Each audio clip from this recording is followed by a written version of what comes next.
성도 여러분 안녕하세요. 오늘 하루도 말씀으로 승리하는 은혜, 이번 한 주간도 우리를 말씀으로 지켜주셨던 하나님의 은혜가 우리 마지막까지 이번 주까지도 함께하기를 주님의 이름으로 축원드립니다.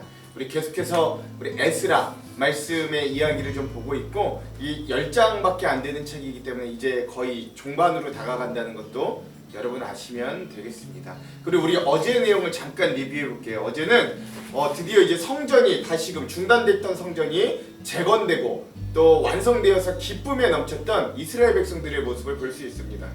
16년 동안 중단되었던 이 성전의 공사가 선지자 학개와 스가랴의 출현으로 다시금 백성들에게 불을 지피고, 또 대제사장 예수아와 또 총독 스룹바벨의 마음을 다시금 각성시켜서 이 성전 재건이 다시금 일어남을 보게 됩니다. 근데 또 이렇게 성전 공사가 재건되니까 주변에 있는 총독들과 나라가 가만히 있지 않았습니다. 특별히 유브라데스 강 서부편을 관장하는 닷드네라고 하는 총독이 와서 또 딴지를 걸고 따지기 시작하는 거죠. 그리고 결국 또 다리오 왕에게로 이 상소문을 보내게 되는 겁니다. 이 사람들이 이런 연유를 가지고 지금 성전을 만드는데 왕께서 이게 가한지 불허한지 말씀해 주시기를 바란다라는 상소를 보내게 되죠. 이 상소문을 받은 다리오 왕이 정말로 이 사람들이 전에 자기의 선친인 고레스 왕의 명령을 받고 이 일을 하는지 안 하는지에 대해 조사를 벌이게 됩니다. 그리고 정말로 조사를 하고 찾아봤더니 한 궁궐의 도서관장에서 그 고레스 왕의 칙령 문서가 발견된 거예요. 그래서 결국 다리오 왕이 우리 선친이 허락한 일이니 그거 당연히 진행돼야 되는 일이고 우리가 모든 비용들도 다 제공해 주겠다, 우리 선친이 약속해 준 대로 하겠다라고 하는, 오히려 역전시켜 주시는 하나님의 은혜를 보게 됩니다. 그리하여 한 4년간의 공사를 거쳐서 이스라엘의 두 번째 성전인 이 스룹바벨 성전이 완공되고 봉헌식을 올리고 또 이곳에 유월절을 지키게 되는 이 축제의 모습을 보면서 우리가 어제의 내용을 마무리하게 되었습니다. 오늘은요, 이 에스라 네 번째 시간입니다. 이제 이 전반부를 넘어서서 이제 후반부로 오늘 우리가 넘어가게 되고요. 그래서 이제부터 오늘 우리가 볼 것은 2차 포로귀환과 신앙의 개혁 첫 번째 시간을 보도록 하겠습니다. 분량은 7장에서 8장까지다 라고 할 수 있겠고요. 제목을 좀 짓자면 하나님만 의지하는 삶의 현실과 응답이라고 하겠습니다. 하나님만을 의지하는 삶에 현실적인 어려움들이 닥쳐와요. 그러나 또 그거에 대한 하나님의 응답이 있습니다. 이런 부분들을 이 부분들이 잘 표현해 주기 때문에 이런 제목들을 지었고, 왜 이런 제목을 지었나 한번 잘 살펴보시기 바랍니다. 자, 그러면 우리가 각 장별로 내용을 보기 전에 그 두 가지 맥을 한번 좀 짚고 가볼게요. 첫 번째, 이 학사 에스라가 예루살렘으로 귀국하려고 했던 동기와 목적이 무엇인가, 여러분 오늘 말씀 중에 잘 살펴보시기 바랍니다.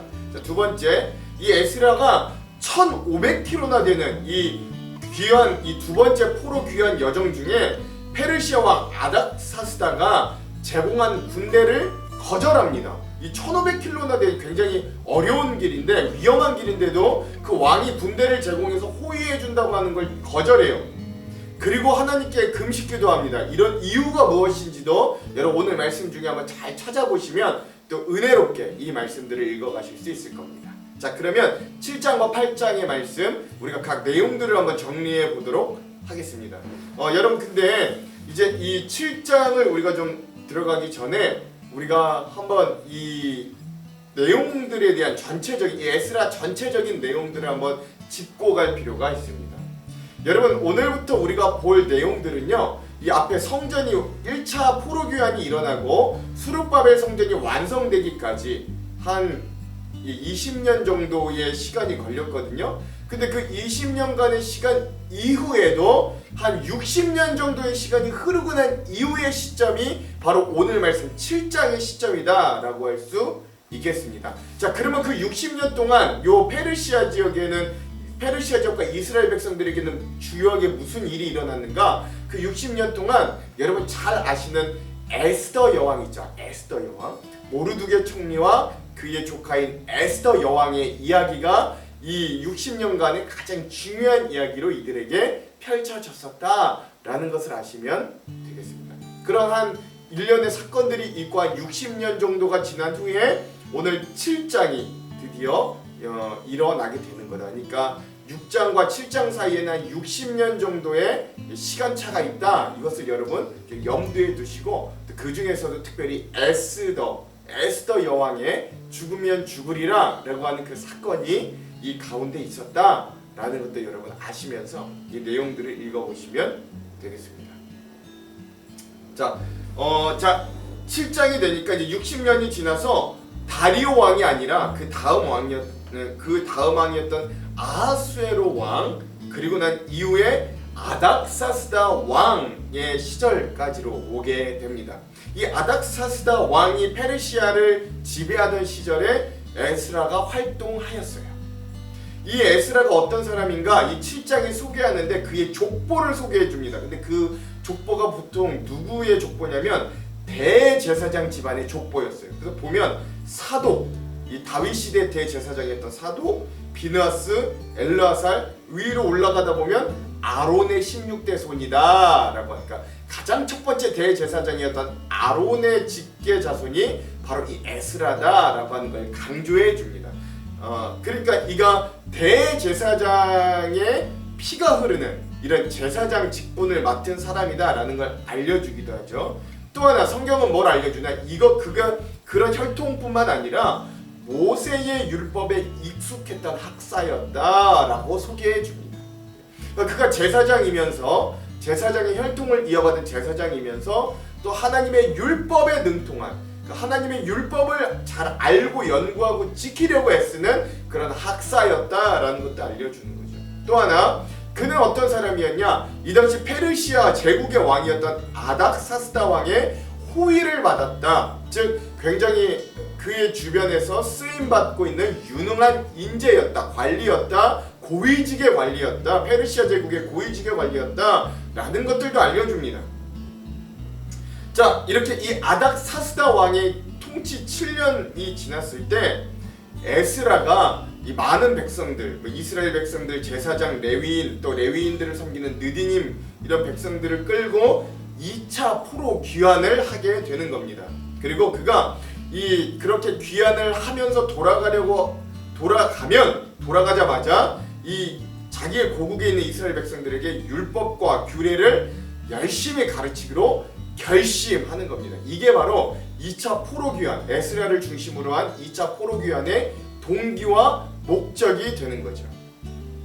자, 그리고 그것을 이 아닥사스다 왕에게 설득을 하는 거예요, 에스라가. 그러자 이 아닥사스다 왕이 이 에스라를 포함한 그 돌아가기로 결정한 이 이스라엘 백성들에게 포로 귀환을 허용하는 칙령의 내용을 반포합니다. 그 칙령의 내용이 이래요. 여러분 이거 한번 보시죠. 표를 보시죠. 좋다. 누구든지 원하는 자는 에스라 너와 함께 귀환해라. 그리고 에스라에게 그 유다 지역의 정치적, 종교적인 권한을 위임해 줍니다. 또 이 바벨론에서 얻었던 음과 금과 예물도 가져갈 수 있도록 예물을 주고요. 또 그 예물을 가지고 제사에 쓰릴 제물들을 사고 하나님의 뜻을 쫓아 사용하도록 허용해 줍니다. 또 성전에 쓰일 모든 것을 자기 그 페르시아 왕궁에 있는 내탕고, 즉 창고에서 제공해 주려고 합니다. 그래서 은 100달란트, 밀 200고르, 포도주 100밭, 기름 100밭, 소금은 무제한으로 제공해 주기로 합니다. 그 이유가 무엇이냐? 이 아닥사스다 왕도 나도 너와 같이 하나님이 무섭다, 하나님의 진노가 두렵다, 그러니 성전 일을 하는 제사장, 레위인, 느디님 사람들까지도 나는 면세 혜택을 부여해주고 에스라 네가 가서 그 하나님을 섬기는 일에 또 하나님을 뜻을 알리는 일에 열심을 내어라 라고, 이 일을 방해하면 누구든 징계하겠다, 그러니 속히 가서 율법을 가르쳐라 라고 허해주는 내용이 바로 이 아닥사스다 왕의 칙령 내용입니다. 굉장히 위대하죠. 좋죠. 자, 그러자 이 에스라가 하나님을 찬양하는 거예요. 하나님께서 이 아닥사스다 왕에게 은혜를 입게 하시고 우리를 다시 한번 예루살렘으로 귀환하게 하셨다라고 하면서 찬양하면서 이 7장이 마무리되게 됩니다.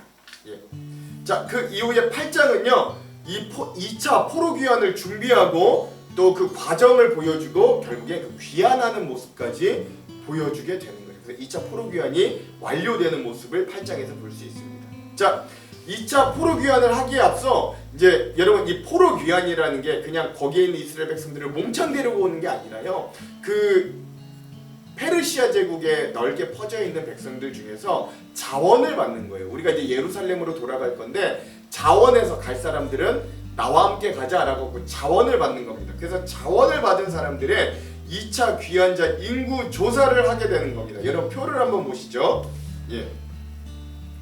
그래서 보면 이 12자손들 총 1779명의 남성의 수가 여기에 등장합니다. 뭐 제가 다 읽지는 비느하스, 이다말, 다윗의 자손으로는 게르솜, 다니엘, 핫두스가 있고요.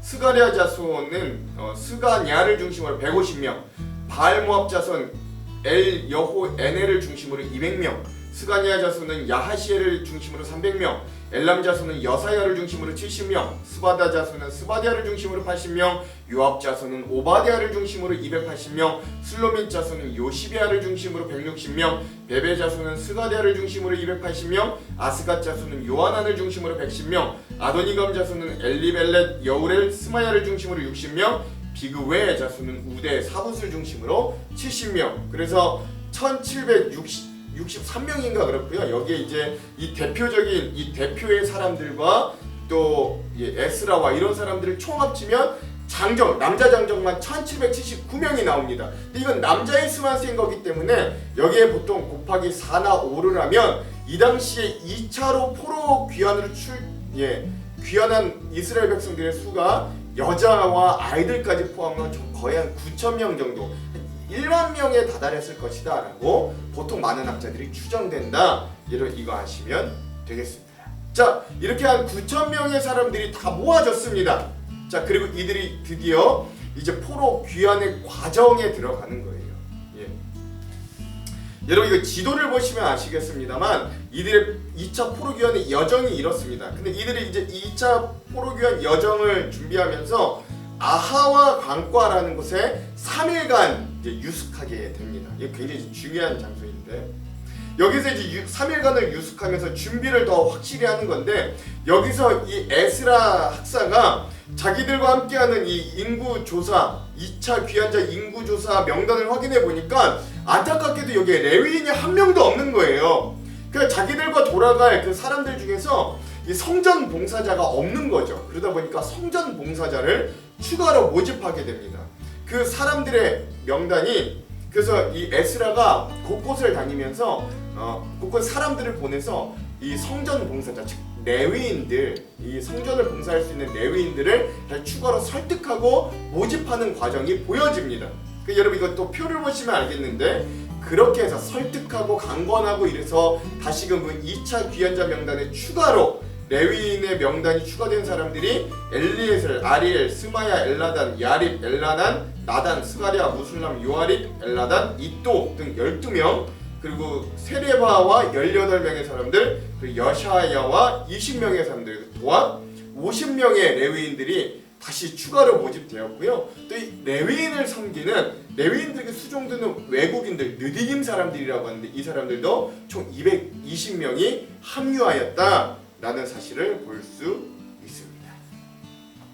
자, 이렇게 레위인들을 모았습니다. 그런데 그리고 나서 이제 정말로 이제 이들이 이 길을 떠나야 하는데 이 아닥사스다 왕이 이 에스라를 굉장히 아꼈다고 했잖아요. 그러다 보니까 이 사람들이 가는 길 중에 자기의 군사를 내보내 주려고 합니다. 그래서 뭐 창병이라든가 마병이라든가 이런 걸 내주려고 했는데 오히려 에스라가 그것을 정중하게 거절하는 거예요.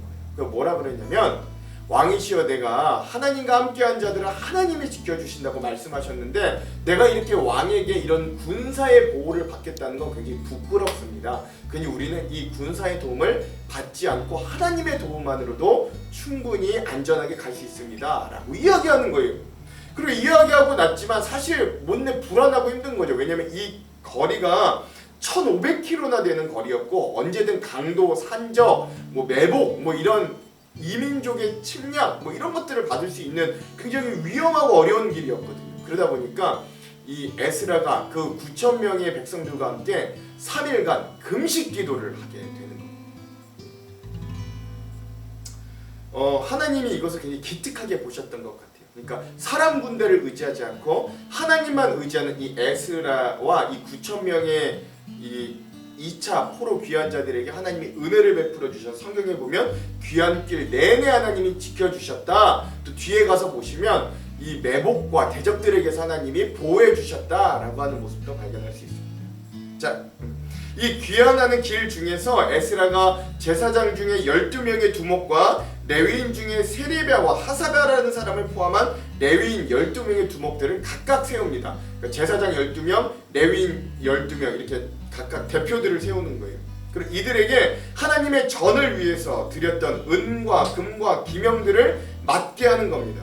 이 예물의 양이 얼마나 되었냐? 은이 650달란트, 은기명이 100달란트, 금이 100달란트, 금장이 20개, 빛나는 놋그릇이 2개, 이런 엄청난 재물의 양을 이들에게 맡기는 거죠. 이 지명한 제사장과 레위인들에게 이 예물들을 우리가 고국으로 돌아가게 되면 이 수룹바벨 성전의 성전 창고에 관리하고 운반을 담당케 하는 자들로 세우는 겁니다.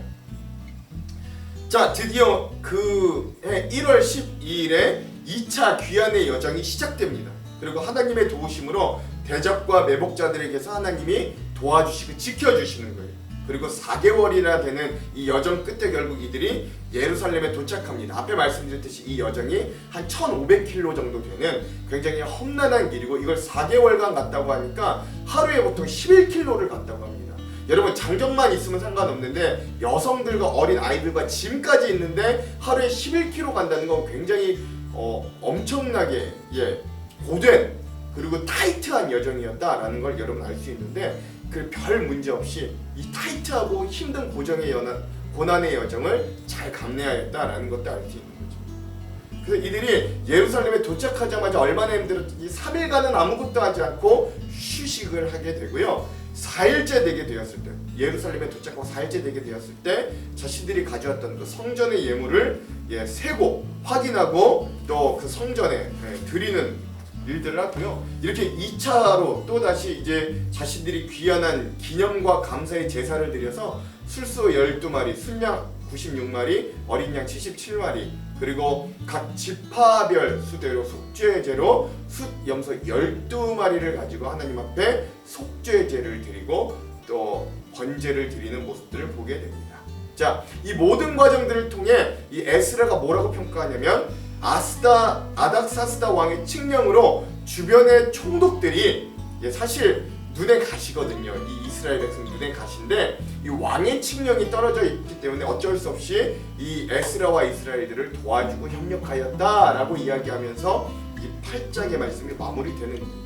이 주변의 총독들이 도와주고 싶어 도와주는 게 아니라 하나님이 이 아닥사스다 왕을 통하여 칙령을 보내게 해주심으로 이들이 어쩔 수 없이 도와주고 싶지 않아도 이 이스라엘 백성들을 도와주게 되었더라 라고 하는 하나님의 도우심과 역사심을 반증적으로 보여주면서 이 8장이 마무리된다 라고 할 수 있겠습니다. 자, 이렇게 2차 귀환도 잘 마무리되는 모습을 우리가 8장을 통해서 또 볼 수 있게 되었습니다.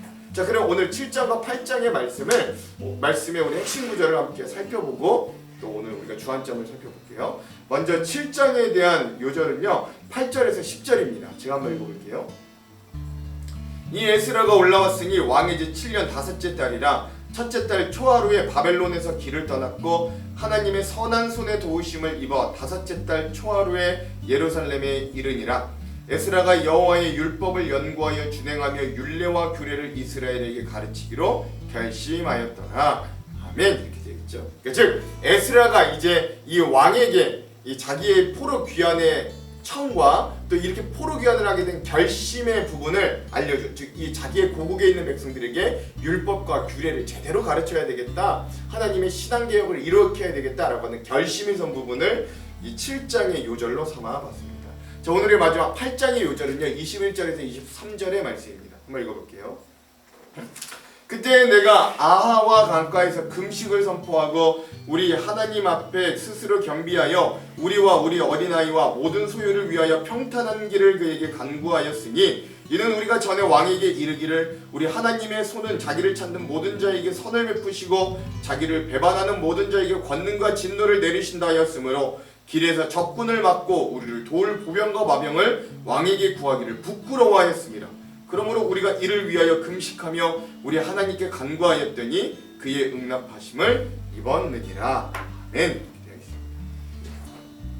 예, 그러니까 여러분 이제 이 2차 이 포로 귀환이 시작되기 전에 에스라가 그 왕의 군대를 거절하고 오히려 하나님께 금식 기도함으로 하나님께만 의지하였을 때 하나님이 그 긴 여정을 안전하게 지켜주셨다라는 부분을 우리 8장의 요절로 삼아 봤습니다. 자, 그러면 오늘 말씀 부분에 대한 우리 주안점 3가지를 함께 살펴보고 오늘 말씀을 마무리할게요. 먼저 첫 번째 주안점입니다.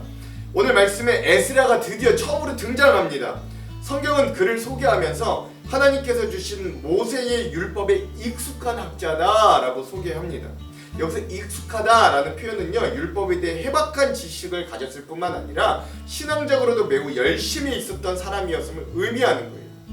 아닥사스다 왕에게 인정받으면서 고위관리로 풍족하고 편안한 삶을 살 수 있었음에도 불구하고 이 에스라는 동족인 이스라엘 백성들에게 하나님의 참뜻, 즉 율법과 규례를 가르치기 위해서 예루살렘으로 올라왔어요. 그가 이런 결정을 내리게 된 이유가 바로 여기에 있었던 겁니다.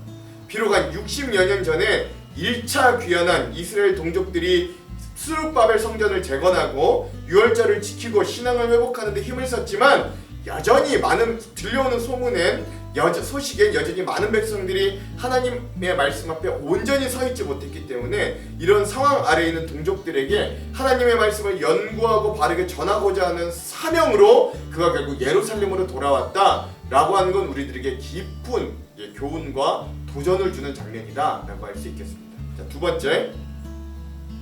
그런데 여러분 오늘 말씀해 보면 왜 처음 에스라와 함께 했던 2차 귀환 명단에 레위 사람들이 한 명도 없었던 것일까요? 왜 이걸 에스라가 발견하게 되는 것일까요? 오늘 본문에서 그 이유를 직접적으로 설명해주고 있지는 않습니다. 그러나 오늘 우리가 이동안 이들이 겪고 있었던 이 역사적 상황 속에서 그 이유들을 충분히 유추해 볼 수 있는 거예요. 여러분 이 2차 귀환의 시점은 이스라엘 백성들이 망하고 나서 바벨론의 포로로 된 지 한 140년 정도가 흘렀던 시점입니다. 그러니까 즉 그들이 이 바벨론에서 또 지금 바뀐 이 페르시아 바사에서 거주한 지 한 140년이 넘었다라는 걸 알려주죠. 비록 그들이 처음에 노예로 끌려왔다 할지라도 한 140년 정도가 흘렀다는 건 그들이 그 땅에서 이방 땅에서 뿌리 내리고 정착하기에는 충분한 시간이었음을 알려줍니다.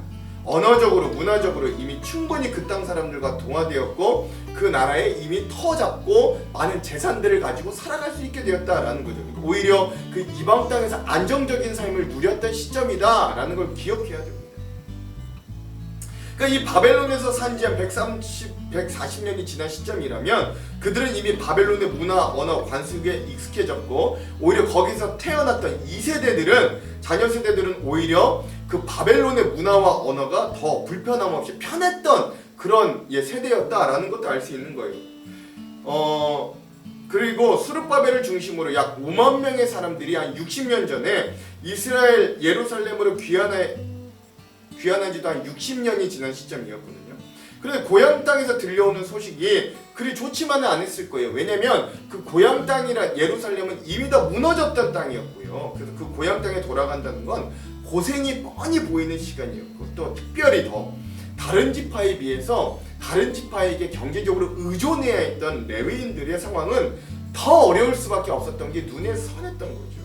그래서 단 한 사람도 레위인이 처음부터 자원하지는 못하였다라는 걸 우리가 예측해 볼 수 있는 겁니다. 그럼에도 후에 에스라의 강권과 설득을 통해서 50명의 레위인과 또 성전 지기 느디님 220명의 사람들이 합류하게 되는 거죠. 놀라운 사실은 사실 오늘 본문의 이 레위인들이 감당하는 성전의 예물이 상상을 초월하게 많았다라는 것들을 보여준다라는 겁니다. 은이 650달란트, 은기명이 100달란트, 금이 100달란트, 금잔이 20개, 빛나는 녹그릇이 2개 거죠. 즉 하나님께 헌신하고 희생하는 삶에 하나님은 놀랍도록 숨겨두신 하나님의 선물과 은혜와 책임지심이 있었다라는 걸 기억해야 돼요. 이들이 그런 어려움으로 첫 번째는 자발적으로 나오지 못하였지만 또 이들이 에스라의 설득과 강권으로 왔을 때 하나님은 이들이 관리할 엄청난 양의 보물들과 은혜들이 있게 하셨다. 물론 이게 다 레위인들이 개인적으로 사용할 물품들은 아니었으나 이 정도의 물품이라면 성전 내에서 이들이 녹을 받고 생활하기에 충분하였다라는 걸 알 수 있다라는 겁니다. 자, 마지막 세 번째, 이 에스라가 이제 고향인 예루살렘으로 떠나기 전에 백성들과 함께 금식기도하는 장면을 여러분 기억할 수 있어야 돼요. 그가 왜 그 금식기도해야만 했나? 에스라가 아닥사스다 왕에게 한 말이 있었기 때문에 그래요. 그가 왕에게 뭐라고 설득했냐면, 우리 하나님의 손은 자기를 찾는 모든 자에게 선을 베푸시고 자기를 배반하는 모든 자에게는 권능과 진노를 내리신다라고 자기가 말한 대로 에스라는 왕의 도움을 구하기보다 하나님의 도움을 구했기 때문에 그렇습니다. 이게 이 하나님을 의지하는 자들의 현실인 거예요. 눈에 보이는 힘, 눈에 보이는 물질, 눈에 보이는 능력을 의지하지 않고 눈에 보이지 않는 하나님을 의지해야 하는 것들이 오늘 이 하나님을 의지하는 자들의 현실입니다.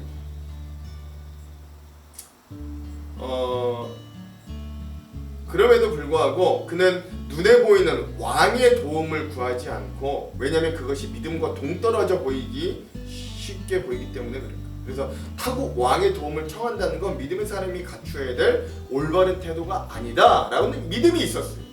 그리고 그는 하나님의 도우심만을 의지하며 나아가기로 결정하고 하나님의 도움을 요청하는 금식 기도를 드렸던 거죠, 온 백성들과. 이 에스라의 금식 기도는 오직 하나님만을 의지하겠다는 믿음의 고백이고 믿음의 선언이면서 동시에 하나님 앞에서의 겸비함, 다짐이었어요. 오직 하나님이 도우시지 않으면 방법이 없는 상황에 스스로를 내몰고 오직 하나님만 붙잡는 기도였어요. 그리고 그 기도는 하나님 앞에 상달되었고 에스라의 기도대로 결국 하나님이 응답해 주셨다고 성경은 증언합니다.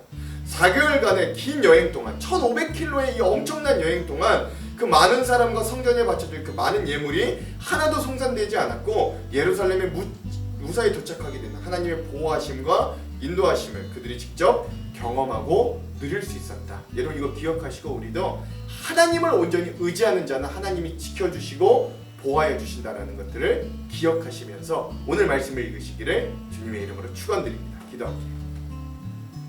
하나님, 오늘 우리가 이 말씀을 통해 2차 포로 귀환과 또 하나님만 의지하는 에스라와 이 백성들을 보게 됩니다. 에스라가 이 2차 귀환을 하게 되었던 동기와 목적도 하나님의 말씀에 열심이었던 그 마음과 열정이 있었음을 오늘 우리가 고백합니다. 그때 하나님이 이 백성들을 무사히 고국으로 돌아오게 하셨고 1500km나 되는 여정, 수많은 예물이 있는 그곳에도 하나님은 그들을 안전하고 하나님 또 그들의 머리털 끝 하나 상하지 않도록 지켜주셨던 하나님의 보호하심을 우리가 바라볼 때 오늘 우리도 이 코로나라는 어려운 상황 가운데서도 하나님만 의지하며 나아가오니 하나님이 우리를 치료하여 주시고 하나님이 우리를 지켜주시고 하나님만이 우리의 보호가 되어 주시옵소서. 그렇게 하실 주님을 의지합니다. 주여 오늘도 이 한 주도 우리와 함께하여 주시옵소서. 그렇게 하실 주님을 기대하며 예수님 이름으로 기도합니다. 아멘. 그럼 사랑하는 성도 여러분, 오늘 하루도 말씀으로 승리하십시오. 사랑하고 축복합니다. 화이팅! 제7장. 이 일 후에 바사왕 아닥사스다가 왕위에 있을 때 에스라라 하는 자가 있으니라. 그는 스라야의 아들이요 아사랴의 손자요 힐기야의 증손이요 살룸의 현손이요 사독의 5대 손이요 아히둡의 6대 손이요 아마랴의 7대 손이요 아사랴의 8대 손이요 무라요의 9대 손이요 스라히야의 10대 손이요 우시엘의 11대 손이요 붓기의 12대 손이요 아비수아의 13대 손이요 비느하스의 14대 손이요 엘르아살의 15대 손이요 대제사장 아론의 16대 손이라. 이 에스라가 바벨론에서 올라왔으니 그는 이스라엘의 하나님 여호와께서 주신 모세의 율법에 익숙한 학자로서 그의 하나님 여호와의 도우심을 입음으로 왕에게 구하는 것은 다 받는 자이더니 아닥사스다 왕 제7년에 이스라엘 자손과 제사장들과 레위 사람들과 노래하는 자들과 문지기들과 느디님 사람들 중에 몇 사람이 예루살렘으로 올라올 때에 이 에스라가 올라왔으니 왕의 제7년 5째 달이라. 첫째 달 초하루에 바벨론에서 길을 떠났고 하나님의 선한 손에 도우심을 입어 5째 달 초하루에 예루살렘에 이르니라. 에스라가 여호와의 율법을 연구하여 준행하며 율례와 규례를 이스라엘에게 가르치기로 결심하였었더라. 여호와의 계명의 말씀과 이스라엘에게 주신 율례 학자여 학자 겸 제사장인 에스라에게 아닥사스다 왕이 내린 조서의 초본은 아래와 같으니라. 모든 왕의 왕 아닥사스다는 하늘의 하나님의 율법에 완전한 학자 겸 제사장 에스라에게 조서를 내리노니, 우리나라에 있는 이스라엘 백성과 그들 제사장들과 레위 사람들 중에 예루살렘으로 올라갈 뜻이 있는 자는 누구든지 너와 함께 갈지어다. 너는 내 손에 있는 내 하나님의 율법을 따라 유다와 예루살렘의 형편을 살피기 위하여 왕과 7 자문관의 보냄을 받았으니, 왕과 자문가들이 예루살렘에 거하시는 이스라엘 하나님께 성심으로 드리는 은금을 가져가고, 또 내가 바벨론 온도에서 얻을 모든 은금과 및 백성과 제사장들이 예루살렘에 있는 그들의 하나님의 성전을 위하여 기쁘게 드릴 예물을 가져다가 그들의 돈으로 수송아지와 순양과 어린 양과 그 소재와 그 전제의 물품을 신속히 사서 예루살렘 내 하나님의 성전 제단 위에 드리고, 그 나머지 은금은 너와 너의 형제가 좋게 여기는 일에 너의 하나님의 뜻을 따라 쓸지며, 내 하나님의 성전에서 섬기는 일을 위하여 내게 준 그릇은 예루살렘 하나님 앞에 드리고, 그 외에도 내 하나님의 성전에 쓸 것이 있어서 내가 드리고자 하거든 무엇이든지 궁중 창고에서 내다가 드릴지니라. 나 곧 아닥사스다 왕이 유브라데 강 건너편 모든 창고지기에게 조서를 내려 이르기를, 하늘의 하나님의 율법 학자 겸 제사장 에스라가 무릇 너희에게 구하는 것을 신속히 시행하되, 은은 100달란트까지, 밀은 100고르까지, 포도주는 100바까지, 기름도 100바까지 하고 소금은 정량 없이 하라. 무릇 하늘의 하나님의 전을 위하여 하늘의 하나님이 명령하신 것은 삼가 행하라. 어찌하여 진노가 왕과 왕자의 나라에 임하게 하랴. 내가 너희에게 이르노니, 제사장들이나 레위 사람들이나 노래하는 자들이나 문지기들이나 느디님 사람들이나 혹 하나님의 성전에서 일하는 자들에게 조공과 관세와 통행세를 받는 것이 옳지 않으니라 하였노라. 에스라여, 너는 내 손에 있는 내 하나님의 지혜를 따라 내 하나님의 율법을 아는 자를 법관과 재판관을 삼아 강 건너편 모든 백성을 재판하게 하고, 그중 알지 못하는 자는 너희가 가르치라. 무릇 내 하나님의 명령과 왕의 명령을 준행하지 아니하는 자는 속히 그 죄를 정하여 혹 죽이거나 귀양 보내거나 가선을 몰수하거나 옥에 가둘지니라. 우리 조상들의 하나님 여호와를 송축할지로다. 그가 왕의 마음에 예루살렘 여호와의 성전을 아름답게 할 뜻을 두시고, 또 나로 왕과 그의 보좌관들 앞과 왕의 권세 있는 모든 방백의 앞에서 은혜를 얻게 하셨도다. 내 하나님 여호와의 손이 내 위에 있으므로 내가 힘을 얻어 이스라엘 중에 우두머리들을 모아 나와 함께 올라오게 하였노라. 제8장. 아닥사스다 왕이 왕위에 있을 때 나와 함께 바벨론에서 올라온 족장들과 그들의 계보는 이러하니라.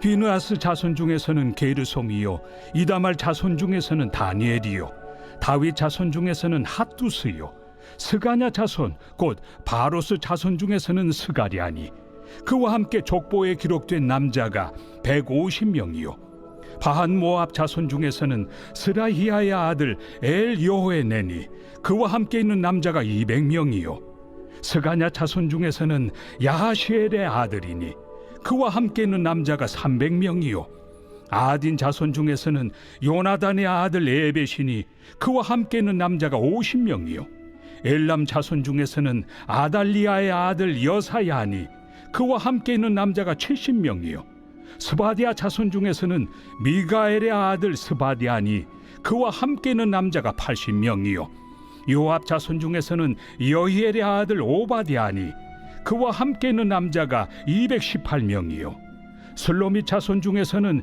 요시바의 아들이니, 그와 함께 있는 남자가 160명이요, 베베 자손 중에서는 베베의 아들 스가리아니, 그와 함께 있는 남자가 28명이요, 아스가 자손 중에서는 학가단의 아들 요하나니니 그와 함께 있는 남자가 110명이요 아도니감 자손 중에 나중된 자의 이름은 엘리벨렉과 여우엘과 스마야니 그와 함께 있는 남자가 60명이요 비그우의 자손 중에서는 우대와 사부시니 그와 함께 있는 남자가 70명이었느니라. 내가 무리를 아하와로 흐르는 강가에 모으고 거기서 3일 동안 장막에 머물며 백성과 제사장들을 살핀즉 그 중에 레위 자손이 한 사람도 없는지라.